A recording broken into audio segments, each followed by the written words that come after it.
Bonjour. Je vous invite à étudier ce passage avec moi que nous allons méditer pendant cette période de Pâques. Marc 14, versets 51 à 72. J'ai enseigné ce passage à plusieurs reprises, mais je n'ai pas pu le filmer. Et je trouve que c'est tout à fait à propos que je le filme maintenant, pendant que nous sommes en confinement à cause du COVID-19. Parce que beaucoup d'entre nous ne pouvons pas fêter la Pâque avec la famille de Dieu dans l'église locale.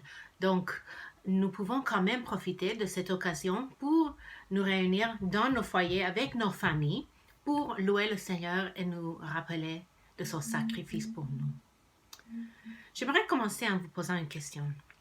Est-ce que vous avez déjà eu des rêves récurrents? Pas forcément des cauchemars, mais des rêves un peu bizarres, un peu troublants. Moi, j'ai un rêve que j'ai eu à plusieurs reprises dans lequel je me trouve nue devant une foule. Et je ne peux pas me cacher de leur regard. C'est fou. Et je ne me suis pas encore fait psychoanalyser, mais je m'imagine qu'au fond de cela, j'ai peur d'être exposée émotionnellement. Comme nous tous, je ne veux pas que tout le monde sache ce qui est dans mon cœur secret.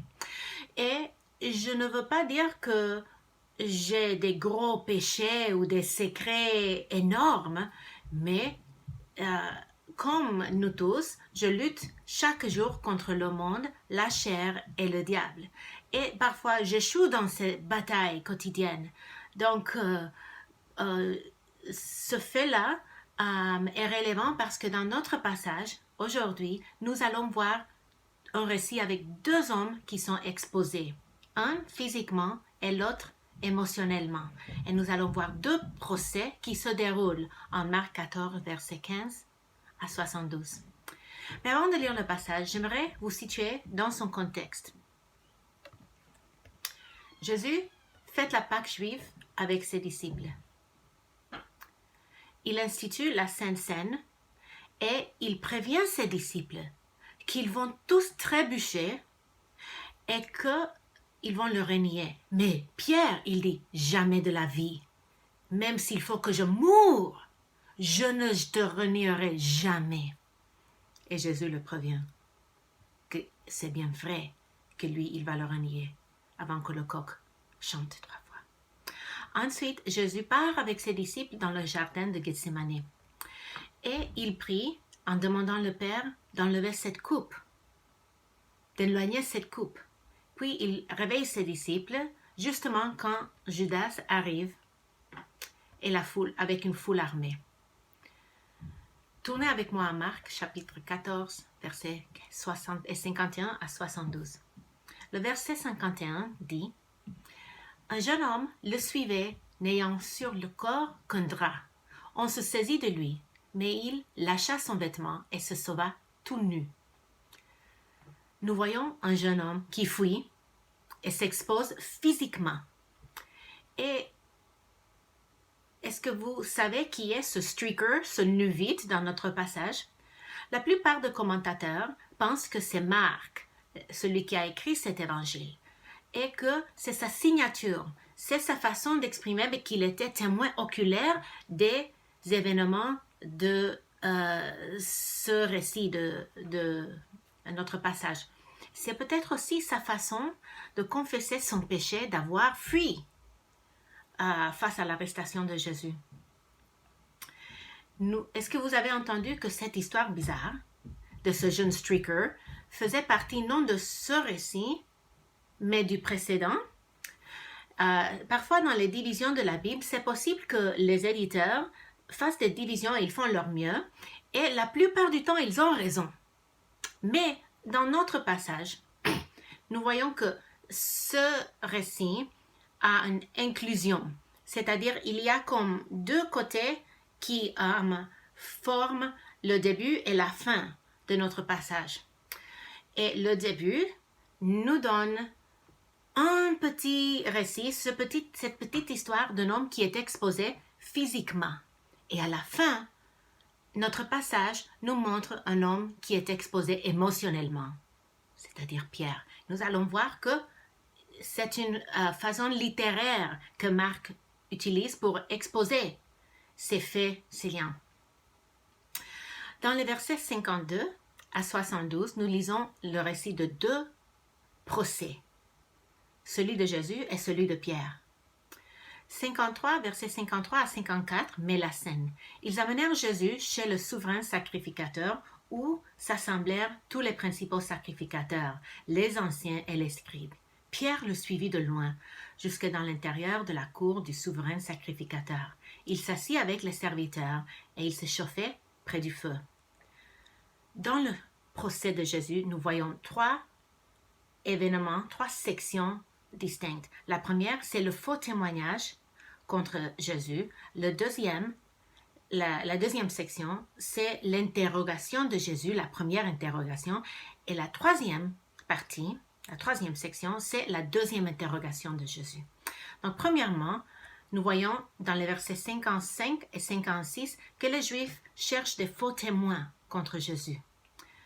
Les principaux sacrificateurs et tous les saints hédrins cherchaient un témoignage contre Jésus pour le faire mourir, et ils ne trouvaient point, car plusieurs rendaient des faux témoignages contre lui, mais les témoignages ne s'accordaient pas. Quel genre de témoignage cherchait-il?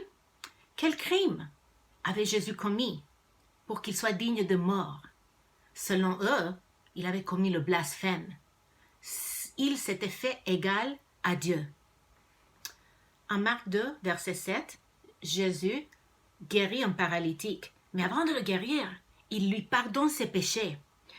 Et les religieux qui étaient autour de lui disent, pourquoi cet homme parle-t-il ainsi? Il blasphème. Qui peut pardonner les péchés? Si ce n'est Dieu seul. Puis en Marc 3, versets 11 et 12, Jésus guérit un démoniaque qui le déclare fils de Dieu. Et au lieu de le corriger et dire « Non, non, non, faut pas parler ainsi », il accepte cette étiquette, mais il lui dit « Les esprits impurs, quand ils le voyaient, se prosternaient devant lui et s'écriaient « Tu es le Fils de Dieu !» Mais il leur recommandait très sévèrement de ne le faire pas connaître. Donc Jésus ne renie pas son identité divine, mais il fait les gens taire devant cette vérité, et les démons aussi. Matthieu 11, verset 27, dans ce verset, nous voyons que Jésus parle de sa relation avec le Père. Les Juifs se considèrent fils de Dieu dans un sens global, comme une nation. Mais chaque individu ne dit pas « mon Père » quand il parle de Dieu. Et quand ils entendent que Jésus s'exprime ainsi, ils voient ça que c'est complètement différent. Ils seront au même niveau de Dieu. Écoutez ce que Jésus dit à Matthieu 11, 27. « Mon Père m'a tout donné, et personne ne connaît le Fils si ce n'est le Père. Personne non plus ne connaît le Père si ce n'est le Fils, et celui à qui le Fils veut le révéler. » Donc, voilà trois versets qui témoignent de ce blasphème, entre guillemets, que Jésus commet. Jean 8, 58 et 59, ça parle d'une haute confrontation avec les Juifs dans laquelle Jésus affirme qu'il existait avant Abraham. Jésus leur dit, en vérité, je vous le dis, avant qu'Abraham soit né, je suis. Par ce mot, il fait allusion à Exode 3, 14, qui dit, Dieu dit à Moïse, je suis celui qui suis. Et il ajouta, voici ce que tu diras aux Israélites, je suis m'a envoyé vers vous. Donc, ça c'est seulement 4 exemples des versets dans les évangiles qui montrent que Jésus s'était déclaré divin. Il avait démontré une nature divine. Et les sacrificateurs, les pharisiens, les scribes cherchaient un témoignage pour le condamner. Les versets 57 à 59, dans ces versets, nous voyons qu'ils trouvent des faux témoins. Quelques-uns se levèrent et portèrent un faux témoignage contre lui, disant « Nous l'avons entendu dire, je détruirai ce temple fait de main d'homme, et en 3 jours, j'en bâtirai un autre, qui ne sera pas fait de main d'homme. » Mais sur ce point-là, leur témoignage ne s'accordait pas. Donc, quel genre de témoignage est-ce que c'est ça?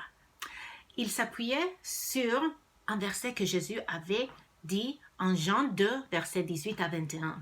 où il a dit, Jésus leur répondit, « Détruisez ce temple et en 3 jours je le relèverai. » Les Juifs dirent, « Il a fallu 46 ans pour construire ce temple et toi en 3 jours tu le relèverais. » Cependant, lui parlait du temple de son corps.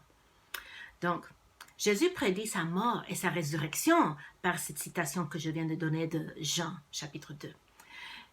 Il n'avait pas compris cette image que Jésus avait donnée parce qu'il parlait de son corps, de sa mort et de sa résurrection, et non du temple physique. Nous voyons la deuxième section du procès de Jésus en versets 60 et 61, et c'est la première interrogation de Jésus. Alors le souverain sacrificateur, se levant au milieu de l'assemblée, interrogea Jésus et dit, « Ne réponds-tu rien? Qu'est-ce que ces gens déposent contre toi? » Jésus garda le silence et ne répondit rien. Par son silence, Jésus accomplit la prophétie d'Ésaïe 53, verset 7. Il a été maltraité. Il s'est humilié et n'a pas ouvert la bouche. Pareil à un agneau qu'on mène à l'abattoir, à un brebis muette. Devant ceux qui l'attendent, il n'a pas ouvert la bouche. Nous voyons ensuite la deuxième interrogation de Jésus. Le souverain sacrificateur, versets 61b et 62, le souverain sacrificateur l'interrogea de nouveau et lui dit, « Es-tu le Christ, le Fils du Dieu béni ?» Jésus répondit, « Je le suis. Et vous verrez le Fils de l'homme assis à la droite de la puissance de Dieu et venant sur les nuées du ciel. » Cette deuxième fois, Jésus accepte de témoigner de lui-même. « Es-tu le Messie ?» on lui demande. Et jusqu'à présent, Jésus a caché son identité. À ceux qui avaient compris qu'il était le Messie, Jésus avait toujours dit de ne dire à personne. Mais c'était parce que Jésus savait que si le peuple qui en avait marre de la domination des Romains entendait qu'un libérateur était venu, s'ils pensaient que Jésus allait les délivrer dans un sens militaire, ils le prendraient par force pour le déclarer roi. Et Jésus voulait éviter une révolution terrestre. Dans l'évangile de Marc, nous voyons que la mission de Jésus était toujours de sauver l'humanité du péché. Et non seulement les Juifs, mais toutes les nations.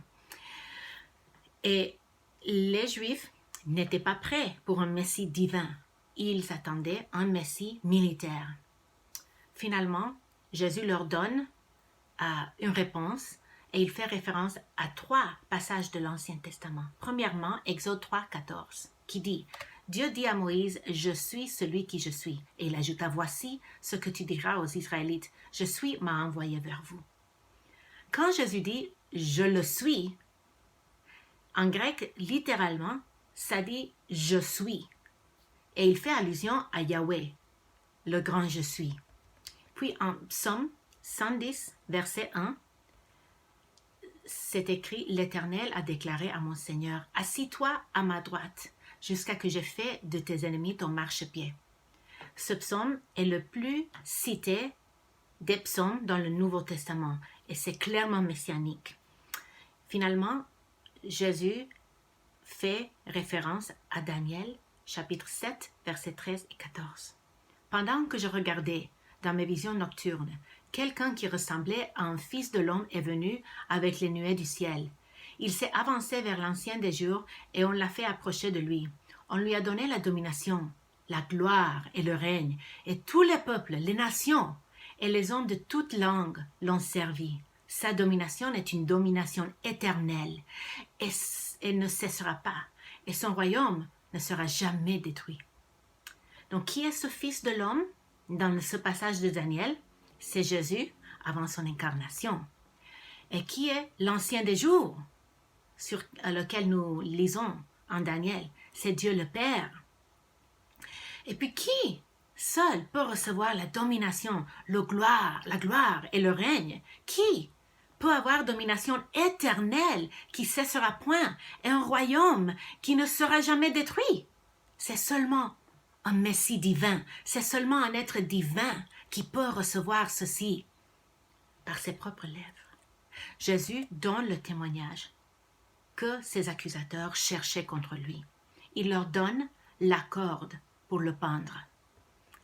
Écoutez la réaction du Saint-Hédrin, versets 63 et 65 à 65 de Marc 14. Alors le souverain sacrificateur déchira ses vêtements et dit: « Qu'avons-nous encore besoin de témoins? Vous avez entendu le blasphème. Que vous en trouble? » Tous le condamnèrent comme méritant la mort, et quelques-uns se mirent à cracher sur lui, et à lui voiler le visage, et à le frapper à coups de poing, en lui disant: « Devine !» Et les serviteurs le reçurent en lui donnant des soufflets. Quelle réaction! Pourquoi? Parce qu'il s'attendait, comme je disais tantôt, à un Messie politique. Et il n'avait pas de catégorie pour un Messie divin, comme celui de Daniel. Il n'avait pas compris ce passage. Jusqu'à présent, Jésus a voilé son identité. Maintenant, dès ce moment, Jésus choisit de rendre témoignage de lui-même et il assure sa condamnation. Personne ne la ôte sa vie. Personne ne le condamne par des témoignages qui sont des mensonges. Lui-même donne le témoignage. Ayant trouvé Jésus coupable, le Saint-Hédrin devra envoyer Jésus devant Ponce Pilate pour son procès devant les Romains. Au même temps qu'il se déroule ce procès officiel et formel de Jésus devant le Saint-Hédrin, Pierre fait face à son propre procès informel devant une servante. Son procès est en versets 66 à 72. Pendant que Pierre était en bas dans la cour, il vint une des servantes du souverain sacrificateur. Voyant Pierre qui se chauffait, elle le regarda et lui dit: « Toi aussi tu étais avec Jésus de Nazareth. » Elle le nia, disant: « Je ne sais pas, je ne comprends pas ce que tu veux dire. » Puis il sortit pour aller dans le vestibule. Et le coq chanta.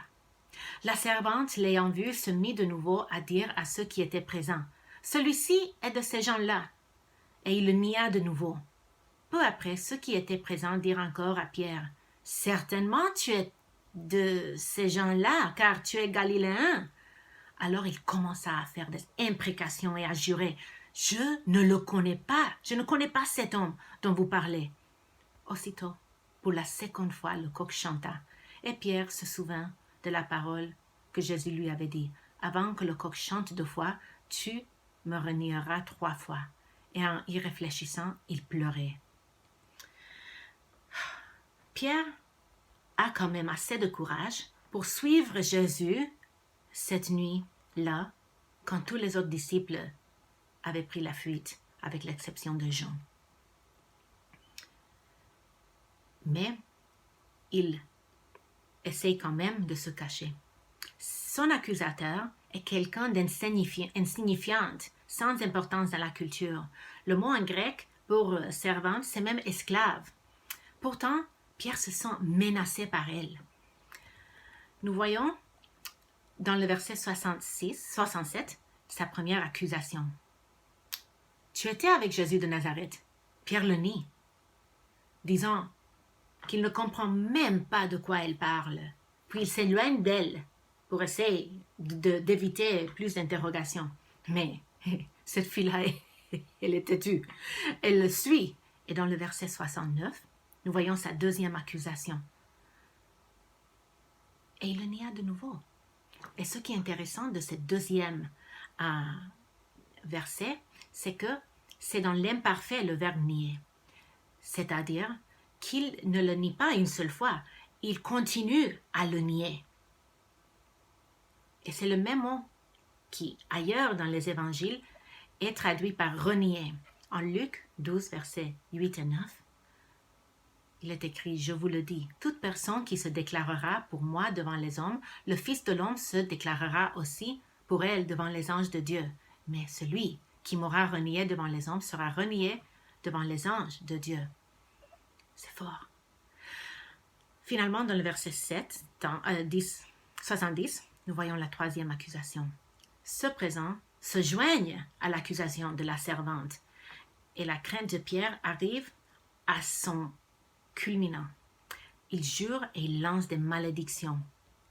Voici le pont entre ces deux procès. Nous voyons deux personnes entourées par serviteurs, Jésus et Pierre. L'un est frappé et humilié, l'autre sauve sa peau. Et personne ne met la main sur lui. Un est courageux, l'autre est lâche et se cache. Un dit la vérité dans ses témoignages par rapport à son identité. Il est condamné par des hommes impies. L'autre ment et il est trouvé coupable par ce présent, puis par sa propre conscience. Un fait face à des accusateurs puissants qui ont le pouvoir sur lui, ou au moins il pense l'avoir. L'autre est accusé par des servants, des gens de peu d'importance. Un déclare son identité ouvertement, l'autre la renie. Un confirme son identité par les Écritures, l'autre la renie avec des jures et des malédictions. Et un, sans mériter, est condamné à mort, tandis que l'autre, coupable, devant ses accusateurs, est épargné. Quelle est l'implication pour nous? Est-ce que nous nous sommes déjà mis en colère avec Dieu parce que nous ne comprenons pas ses voies? Pourquoi est-ce que Dieu agit ainsi? Les Juifs à l'époque de Jésus ne supportaient pas que Jésus soit tel qu'il était. Ils ne voulaient pas de lui parce qu'il n'était pas le Messie dont ils s'attendaient. Est-ce que nous, dans nos épreuves, même maintenant que nous faisons face à une épidémie, à une pandémie, est-ce que nous commençons à remettre en question l'identité de Jésus parce que nous ne voulons pas de lui tel qu'il est, mais nous voulons un Messie, un sauveur qui se conforme à nos attentes? Faisons attention de ne pas suivre l'exemple des pharisiens et des scribes ainsi. Deuxièmement, lorsque nous voyons le procès de Jésus, lorsque nous le lisons sur les pages des Écritures, qu'est-ce que nous sentons? Nous sentons-nous frustrés, voulant faire quelque chose pour sauver Jésus d'un fin si injuste? Tous ceux qui ont joué, il y a plein de monde qui a joué un rôle dans la mort de Jésus. Le Sanhédrin, Ponce Pilate, les soldats romains, et même toi et moi. C'est vrai, c'est nous qui avons cloué à Jésus à la croix avec nos péchés. Cependant, qui est l'auteur ultime de la mort de Jésus? C'est le Père, n'est-ce pas? Acte 2, 23 dit, « Cet homme vous a été livré suivant le projet défini et la préscience de Dieu. Vous l'avez arrêté, vous l'avez fait mourir par intermédiaire d'hommes impies. » Dieu est au contrôle. Il est souverain. Il est sur son trône et il ne mange pas ses ongles. Il n'est pas nerveux. Il n'est pas angoissé. Il n'était pas angoissé lorsque son fils a été trahi, lorsqu'il a été condamné à mort et lorsqu'il a été cloué sur une croix à Golgotha. Et il n'est pas non plus angoissé maintenant pendant cette épidémie. Faisons-lui confiance parce qu'il est toujours souverain, tant à cette époque, tant à la nôtre, dans notre période sans précédent dans l'histoire, dans nos vies. Puis, Jésus s'est remis à la volonté du Père et nous pouvons faire pareillement. Troisièmement, Marc raconte ce récit pour encourager les chrétiens qui vont faire face à la persécution. Il veut qu'ils restent fidèles et fermes face à l'opposition, face aux épreuves et à la difficulté à laquelle ils vont devoir se confronter.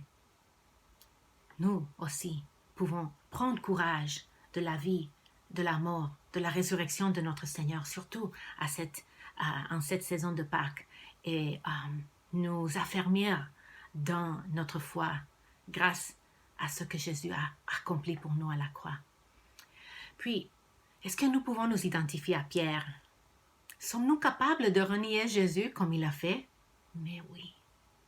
Même par ce récit, nous voyons la bonté de Dieu et nous pouvons être encouragés. Premièrement, parce que ça nous montre que si Jésus peut pardonner et même restaurer au ministère quelqu'un comme Pierre qui a péché d'une façon tellement grave, il peut s'en servir de nous aussi, même si nous avons trébuché dans notre foi, même si nous avons lutté avec des doutes, avec des craintes. Ayons confiance en Jésus et ne soyons pas découragés par notre faiblesse, mais retournons à Jésus et soyons fidèles à lui avec la force de l'Esprit. Deuxièmement, ce récit du reniement de Pierre nous encourage à confier dans la parole de Dieu, parce que si un livre avait été écrit par des hommes, leur héros, leur personnage principal, leur fondateur n'aurait jamais écrit un tel récit qui montre la faiblesse de leur père, de leur fondateur. Donc nous pouvons être rassurés que la Bible est fiable précisément parce que notre père spirituel, Pierre, a renié Jésus et il nous donne tous les détails. Et ce n'est pas seulement dans l'évangile de Marc, c'est dans tous les 4 évangiles que nous le voyons. En conclusion, nous avons vu aujourd'hui l'histoire de 2 hommes qui sont exposés. 2 hommes qui abandonnent leur maître. 2 hommes pécheurs comme vous, comme moi, qui méritaient la mort. Mais parallèlement, nous voyons aussi 2 hommes dans des procès, un formel, l'autre informel. Un juste, l'autre injuste. Et parce que Jésus est le Fils de l'homme promis, il peut prendre la condamnation des pécheurs exposés. Parce que Jésus-Christ est le Fils de l'homme promis, il peut prendre la condamnation des pécheurs exposés. Ce concept biblique a un nom, l'expiation substitutionnaire ou bien l'expiation substitutive. Ça veut dire simplement que Jésus a pris notre châtiment pour que nous puissions bénéficier de sa justice. Gloire à Dieu. Si tu connais Jésus, déjà, si tu n'as jamais confié dans Jésus pour le pardon des péchés, je t'invite à le faire maintenant. Cette période de Pâques, cette crise par laquelle nous passons, est une opportunité pour nous réveiller de notre sommeil si nous n'avons jamais été convertis. Jésus a pris ton châtiment et il est prêt à te pardonner et à t'accueillir dans sa famille si tu lui confesses tes péchés et mets ta confiance en lui.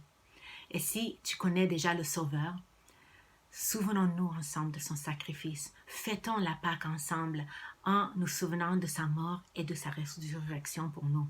Reconnaissons que nous sommes tous, comme Pierre, comme Marc, comme les disciples qui ont pris la fuite. Nous sommes capables d'abandonner le Seigneur dans nos moments de crainte. Nous sommes tous susceptibles, surtout dans ces moments si effrayants, si nous ne connaissons pas le Seigneur. Mais nous connaissons le Seigneur. Mais nous sommes des enfants du roi souverain. Donc réjouissons-nous ensemble pour la grâce qui nous a été donnée de connaître ce Sauveur merveilleux qui s'est sacrifié pour nous.